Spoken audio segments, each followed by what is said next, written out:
ये गुण कितने हैं? तो कहते हैं अनंत गुण है। गुणात्मनस्तेपि, आप गुणात्मा हो और गुणान विमातुम, गिनने के लिए ये अनंत गुण है। हितावतीर्णस्य क ईश्वरेस्य,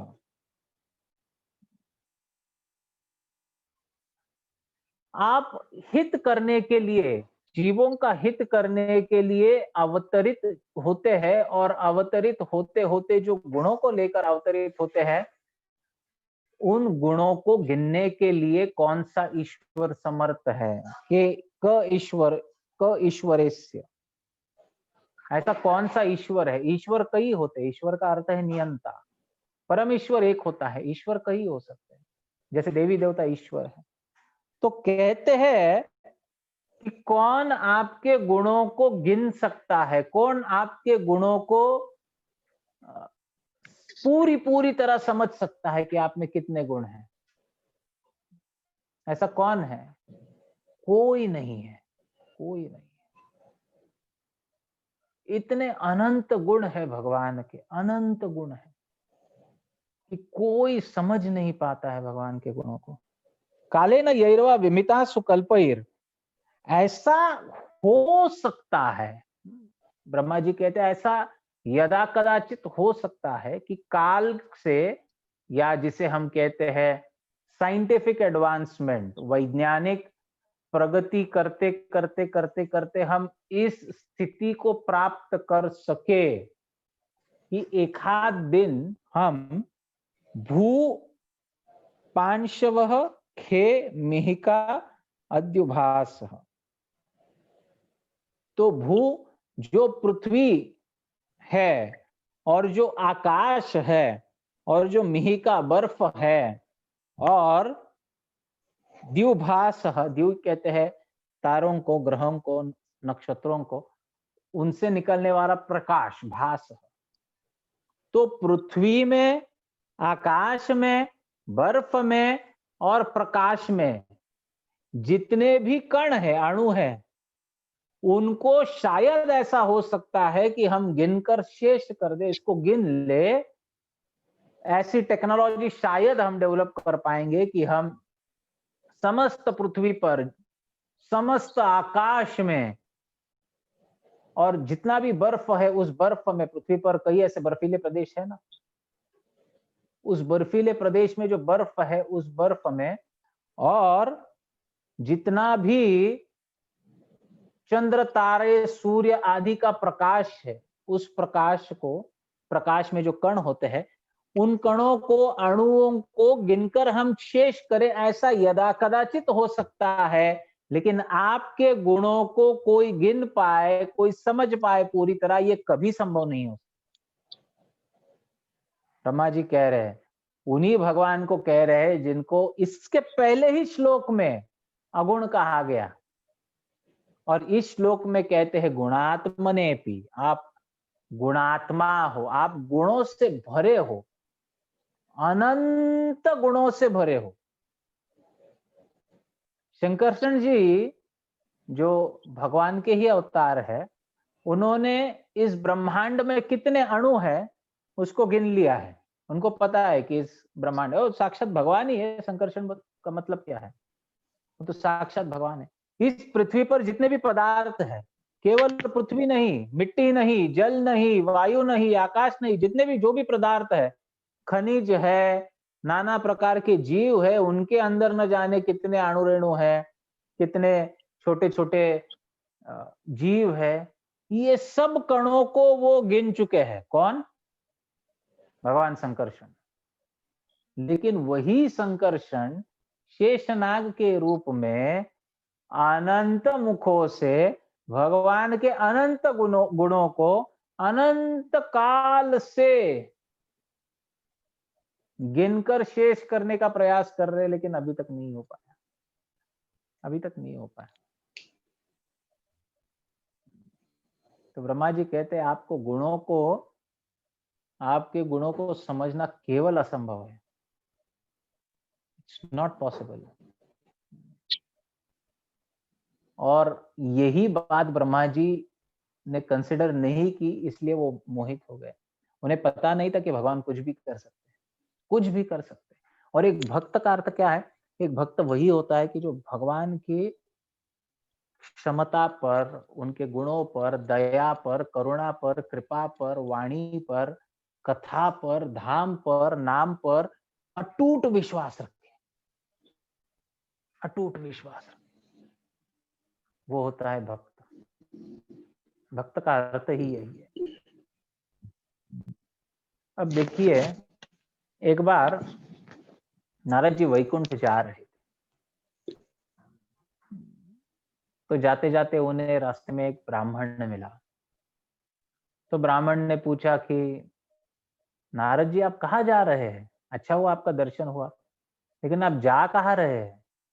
तो नारद जी कहे कि भाई मैं तो वैकुंठ जा रहा हूँ भगवान के दर्शन के लिए। तो ब्राह्मण बड़ा खुश हुआ, अरे वाह वाह, आप भगवान के दर्शन के लिए जा रहे हैं, बहुत बढ़िया है। अच्छा, भगवान को मेरा दंडवत प्रणाम कहना, और उनसे एक प्रश्न, एक जिज्ञासा है मुझे, क्या आप उसका, ये क्या जिज्ञासा है आपकी? तो कहे कि उनसे पूछना कि मेरा और कितना समय इस भौतिक जगत में बचा है और कितने जन्म मुझे लेने पड़ेंगे, कब मुझे मुक्ति प्राप्त होगी, उनसे जरा पूछिए। तो नारद मुनि कहे ठीक है, बहुत बढ़िया, मैं जरूर पूछूंगा। आगे गए तो एक मोची मिला। मोची समझते हैं ना? चामार, मोची, जूते इत्यादि सीता है, वो मिला। तो वो भी नारद से पूछे कि नारद मुनि बहुत बहुत धन्यवाद, आपने हमें दर्शन दिया, आपको प्रणाम। आप इतने आनंद में कहाँ जा रहे हैं? क्योंकि नारद मुनि सदैव आनंद में रहते हैं, भगवान का नाम सदैव गाते रहते हैं। नारद मुनि बजाए वीणा, राधिका रमण नाम गाए। वो सदैव राधिका रमण, राधिका रमण, राधिका रमण गाते रहते हैं। नारायण नारायण भी गाते हैं, लेकिन राधिका रमण ज्यादा गाते हैं। तो मोची उनको पूछे कि भाई कहाँ जा रहे हो इतने आनंद में? तो कहे कि मैं वैकुंठ जा रहा हूँ श्री हरि का दर्शन करने। तो मोची भी बड़ा आनंदित हुआ, आप श्री हरि का दर्शन करने जा रहे हैं, आपने मुझे दर्शन दिया। बड़ा उल्लासित हुआ।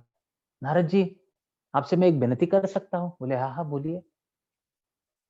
आप भगवान के पास जा रहे हैं, कृपा करके मेरी एक जिज्ञासा उनसे पूछिएगा। तो कहे क्या है? कहे कि जाकर उन्हें पूछना कि मेरा उद्धार कब होगा, मैं कब आपके श्री चरणों को प्राप्त कर पाऊंगा, उनसे कृपा करके पूछिए। तो नारद कहे बहुत बढ़िया, अवश्य पूछूंगा। अब नारद गए वैकुंठ। अब वैकुंठ में जाकर भगवान का दर्शन किए, बड़े आनंद के साथ विभोर होकर नाचने लगे, गाने लगे। अब भगवान ने पूछा, सुनाओ नारद मुनि, किस हेतु से आए हो और धरातल का हालचाल कैसा है? तो नारद कहे भगवान आपकी कृपा से सब ठीक है, लेकिन आते आते दो व्यक्ति मुझे मिले जिन्होंने आपको एक ही प्रश्न पूछा है। बोले अच्छा, दोनों ने एक ही प्रश्न पूछा है?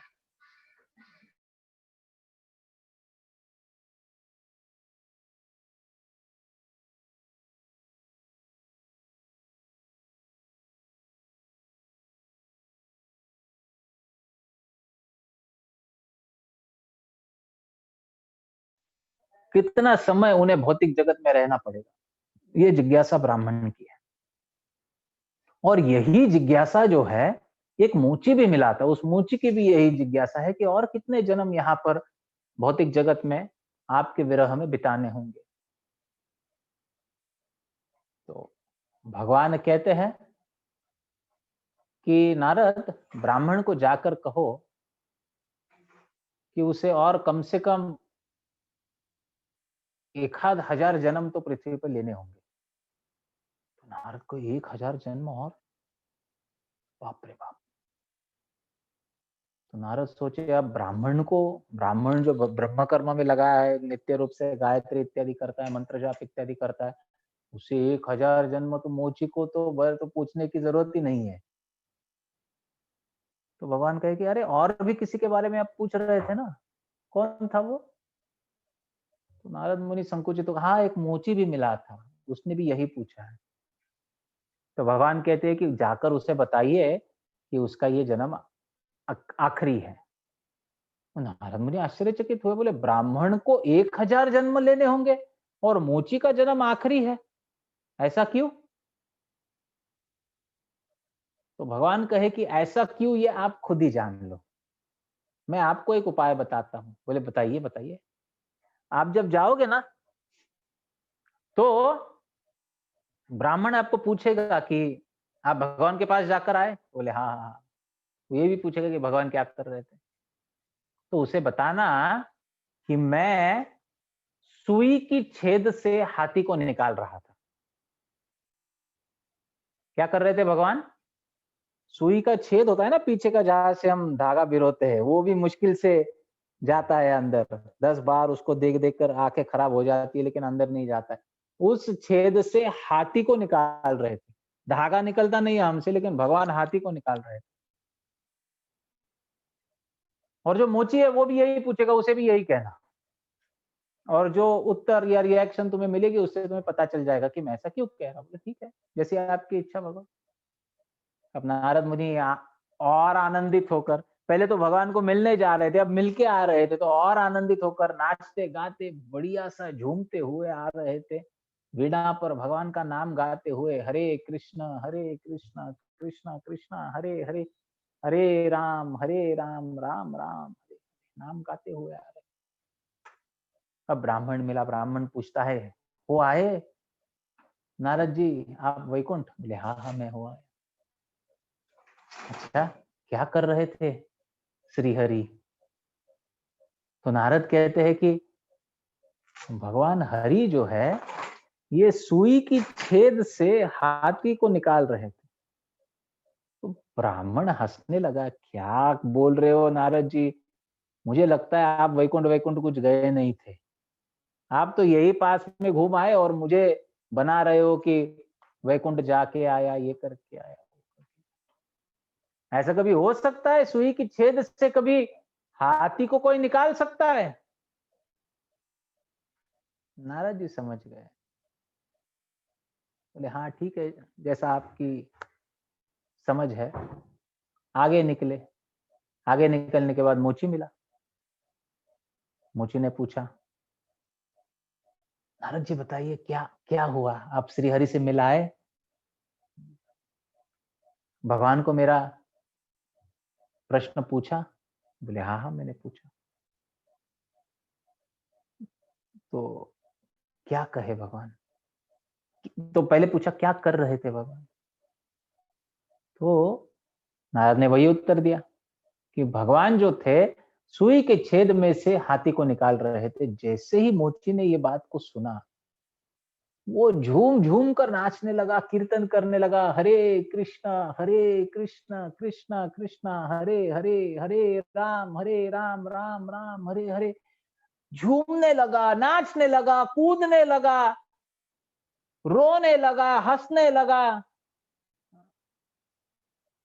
नारद मुनि उसे देखकर देखते ही रह गए, भाई इसको क्या हो गया? अभी तो सही खड़ा था, अब क्या हो गया? एकदम से नाच क्या रहा है, झूम क्या रहा है? उसके शरीर पर रोमांच आ रहे हैं।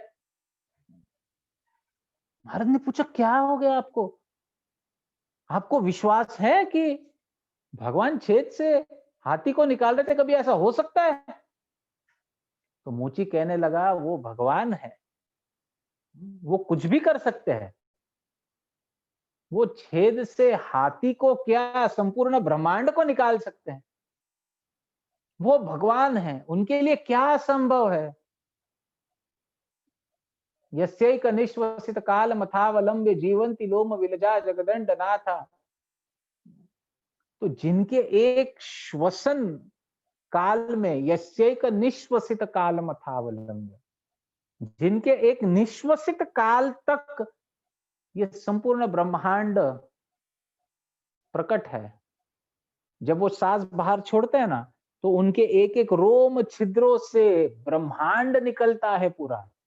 आपके शरीर पे रोम छिद्र है ना, दिखते हैं क्या? दिखते हैं? अनंत रोम छिद्र है। गिन पाओगे कितने रोम छिद्र है? कोई नहीं गिन सकता है। अब जरा सोचिए, भगवान महाविष्णु के रूप में जब केवल सांस बाहर छोड़ते तो उनके शरीर से एक एक ब्रह्मांड पूरा, ब्रह्मांड का अर्थ है 14 भुवन, ब्रह्मलोक से लेकर पाताल लोक तक, रसातल तक, ये संपूर्ण ब्रह्मांड जो है वो उनके रोम छिद्र से प्रकट होता है। और जब वो सांस अंदर लेते हैं ना, वही ब्रह्मांड उनमें समा जाते हैं। ऐसे भगवान जो अपने एक रोम छिद्र से संपूर्ण ब्रह्मांड को निकाल सकते हैं, क्या वो सुई के छेद में से एक हाथी नहीं निकाल सकते?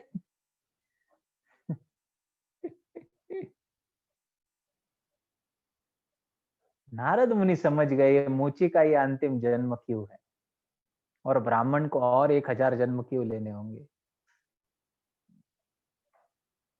भक्त वो होता है जिसको भगवान के ऊपर अटूट विश्वास होता है, भगवान के नाम पर, भगवान के गुणों पर, उनके लीलाओं पर अटूट विश्वास होता है, वो भक्त है। उनके अनंत गुण है, अनंत गुण है। और सबसे बड़ा अगर कोई गुण है तो वो कौन सा है? भगवान का सबसे बड़ा अगर कोई गुण है तो वो है उनकी करुणा, उनकी दया, उनका कंपैशन, उनकी अनुकंपा। जितनी दया कृष्ण में है, जितनी करुणा कृष्ण में है, जितनी मर्सी कृष्ण में है, आपको कहीं प्राप्त नहीं होगी। कमवा दयालुम शरणम व्रजेन, उद्धव जी पूछते हैं, ऐसा कौन दयालु है जिसके शरण में मैं, इससे बड़ा और कोई दयालु है जिसकी शरण में मैं जा सकता हूं? उद्धव जी पूछते हैं। अहो बकीयम स्तनकाल कूटम जिगामसया, एक गर्हित कर्म के लिए ये बकी करने के लिए ये बकी आई थी। बकिया ने पूतना, अहो बकीयम स्तन कालकूटम, अपने स्तनों पर कालकूट विष लगाकर, जिघांसया अप्ययाद अप्यसाध्वी, वो एक गर्हित भाव को लेकर आई थी और असाध्वी थी, असाध्वी थी। पूतना शब्द का ही अर्थ है, पूत, पूत शब्द का अर्थ क्या होता है? पवित्र। पूतना जो पवित्र नहीं थी, अपवित्र थी, गर्हित कर्म करने के लिए आई थी, बड़े कंडेमनेबल एक्टिविटी करने के लिए आई थी। उसे भी जिसने लेभे गतिम धात्रिम उचितम ततोन्य, जिसको मारकर उसे धात्री की गति प्रदान किए, ऐसे कृष्ण के सिवा मैं किसी को शरण जा सकता हूं क्या? कमवा दयालुम शरणम ब्रजेम, कौन पूछते हैं?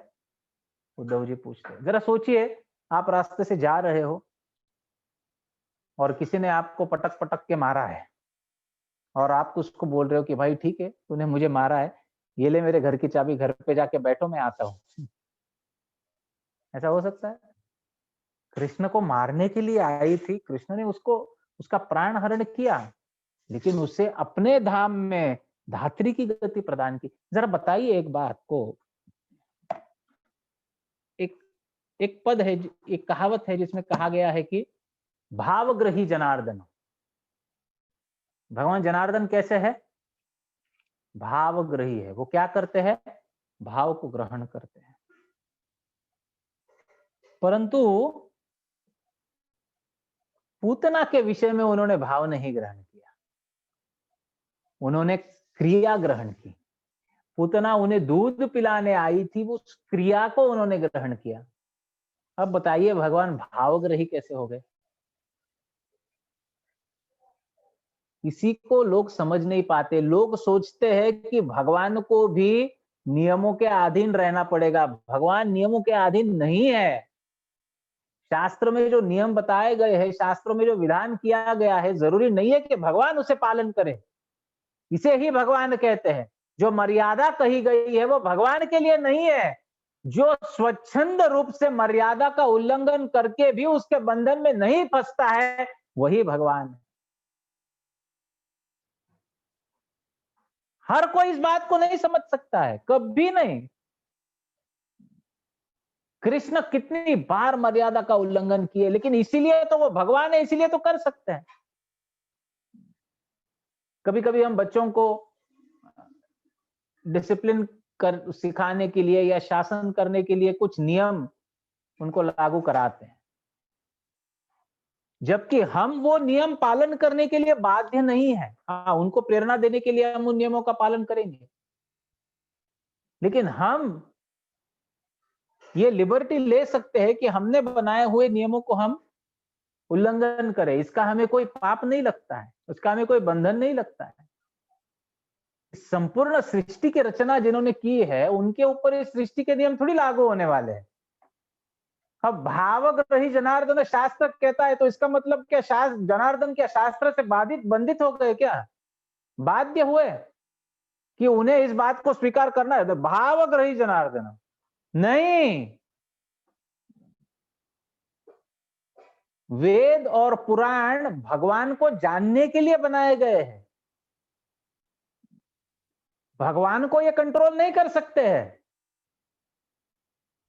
भगवान को भावग्रही बोला गया है, लेकिन वो उससे बाध्य नहीं है कि वो वैसे ही बने रहे।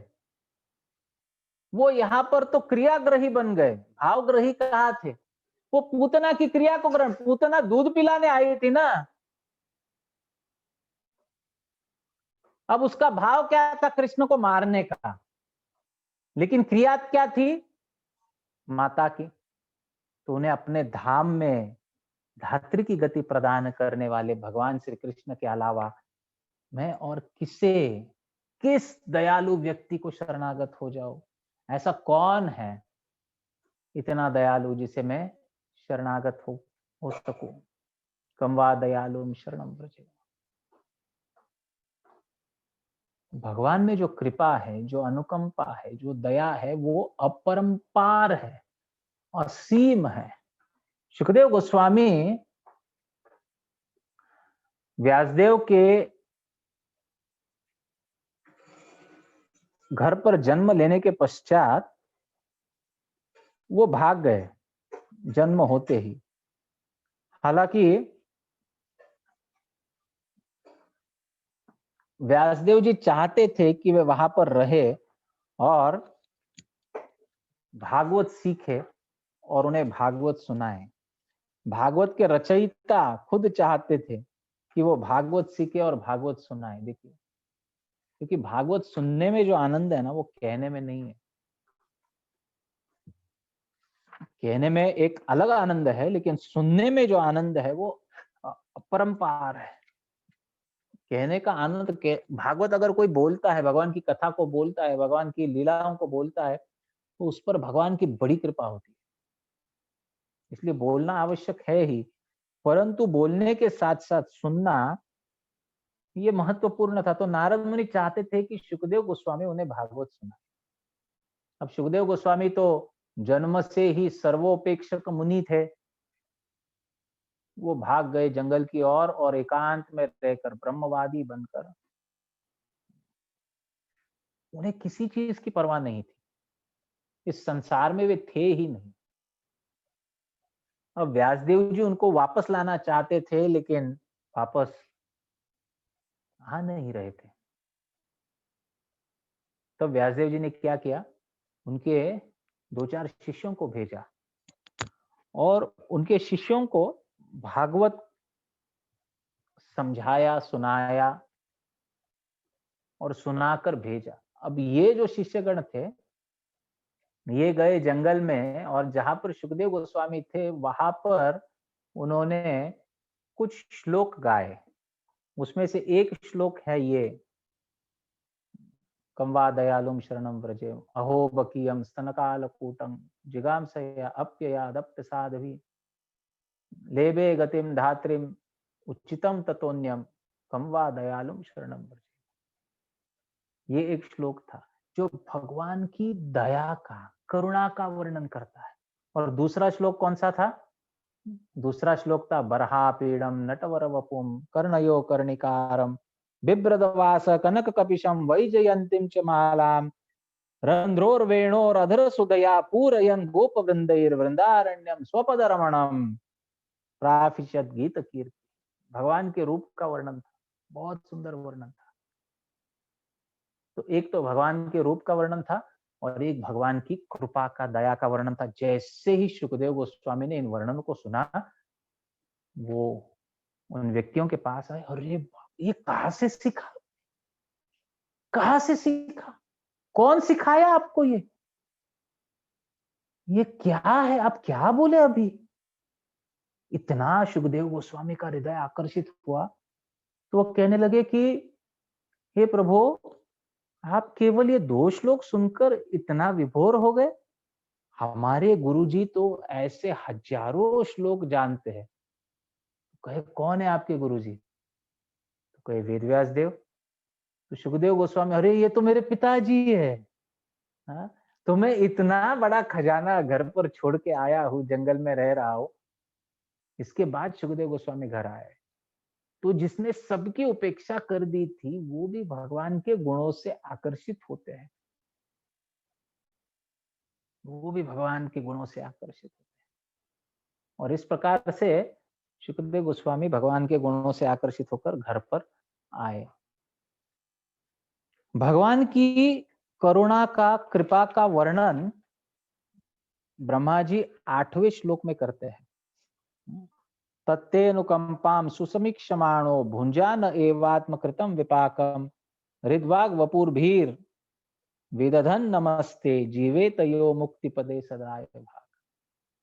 परंतु इस श्लोक की व्याख्या बड़ी बृहद है और मैं नहीं चाहता हूं कि हम समय के अभाव में इसको जल्दी जल्दी खत्म करने का प्रयास करें।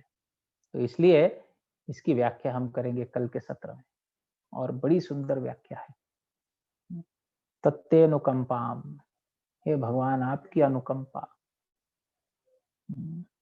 उसके ऊपर होती है। सुसमीक्षमाण, जो समीक्षमाण है उसके ऊपर आपकी अनुकंपा होती, या फिर जीवन के सुख और दुख में हर स्थिति में जो आपकी अनुकंपा को दर्शन करता है, जो आपकी कृपा को, आपकी करुणा को दर्शन करता है। इस श्लोक को अगर कोई ठीक से समझ लेना, जीवन में किसी भी स्थिति में आपका मन विचलित नहीं होगा, चाहे सुख में हो चाहे दुख में हो। इसकी व्याख्या जो है हम कल के सत्र में करेंगे। हरे कृष्ण कृष्ण कृष्ण हरे हरे, हरे राम राम राम हरे हरे।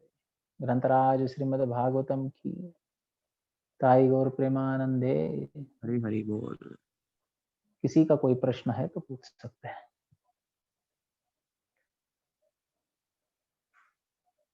Any questions?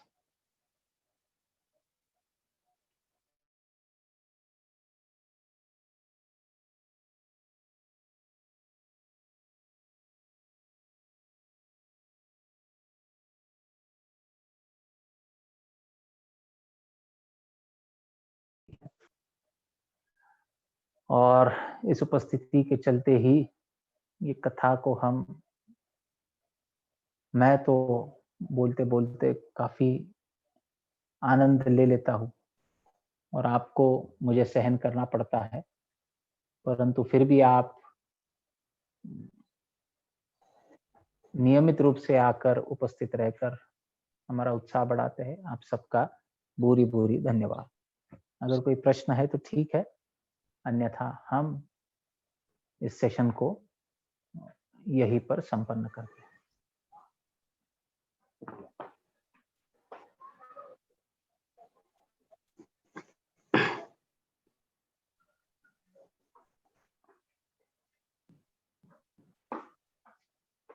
आप अनम्यूट करके भी प्रश्न पूछ सकते हैं।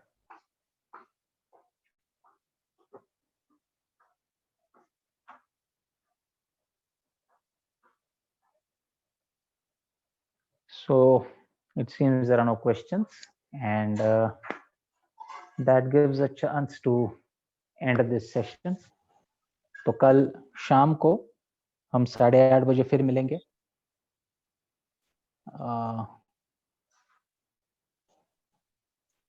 और इस अति महत्वपूर्ण श्लोक के ऊपर कल चर्चा करेंगे, और इसके आगे भी बहुत सुंदर सुंदर प्रार्थनाएं हैं। ये संपूर्ण अध्याय बहुत सुंदर प्रार्थनाओं से